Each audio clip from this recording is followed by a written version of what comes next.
Hello सांग मैंने मोर आउ गोटे नुआ ब्लॉग को आपण मानक स्वागत। आपण देखिए तो जानीपारे आज कौ रेसिपीटा आपण मान सहित सेयार करने को जाऊँगी। आज आम कंकड़ा झोल केमती करती देखा।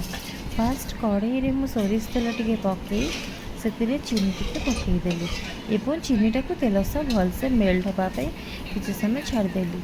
चीनी मेल्ट हो सारापर से किछिटा तेजपत्र एवं गोटा मसला पकईकि तेल सह भलसे फेंटी फेंटी सारापर ये कटा पियाजटी मुझे तेल में पकईली। पियाज गुड़िक तेल सह भलसे मिसई सारापर गोल्डन ब्राउन हवा जाए आपण छाड़देवे। मझिरे मझिरे एपट सेपट करके देखिए। देखंतु आम पियाजटी केते भलसे गोल्डन ब्राउन हो जाइए। एबे आमे मसला पकेवा से मो मसला रे नहीं अदा रसुण कंचा लंका एवं किसी गोटा मसला सहित गोटे टमाटो ताकू भलसे पेस्ट कर नेबे। एबे मसलाटा पकई भलसे कषि सारा से किसी काश्मीरी चिली किसी मीट मसला एवं गरम मसला पकईकि आउ टिके मसला सब भलसे मिक्स कर नेबे। देखंतु मुझे केमती केतिकी क्वांटिटी रे पकाउची मसला को देखिए आप से अनुसार पाउडर पकईबे।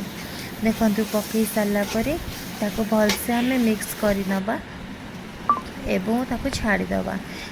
लो मीडियम फ्लेम रे रखिले सब आंच लो मीडियम फ्लेम रे आंचटा रखी भलसे ताको कषापी देते। कषि आसला कस्तूरी मेथी पत्र टे पकईदे ताको आउ किछि समय कषिदेवे। देखो आम मसला तेल ऊपर ऊपर भासी जाइए तो मुझे कंकड़ा तक जो भाजिकी रखी से पकईकि आउ टे मसला सब भलसे मिक्स करदेवी ताकि मसला गुड़ा कंकड़ा भीतर को ताकि मसला गुड़ा कंकड़ा बहुत भलसे मिक्स हो जाए। मिक्स हो सारापर किसी समय एमती कषिबे लो मीडियम फ्लेम रे कषि सारापर आप स्वाद अनुसार लुण पकईबे। एवं आमे तो ओडिया आम तो आलू बिना किसी हेनी किछिटा आलू देदेली एवं आलू दे सारापर आउ टिके कषिकी से पानी देदेवी। आपन को जमती पानी जी क्वांटिटी पानी दबार अच्छे आपड़ देवे। आपन को जदि पतला झोल भल लगे टे बेसिकी देवे, जदि मोटा झोल भल लगे टे कम की देवे। देखंतु पानी देलापर आमर तरकारीटा फुटी आसलानी। फुटिया भितर एपटे क्षीर टिके आउटी देइथिली। देखंतु केते सुंदर देखा जाउछि आम कंकड़ा तरकारी। आपण माने भी एमती बनातु एवं कमेंट द्वारा मते जानतु केमती लागला। धन्यवाद।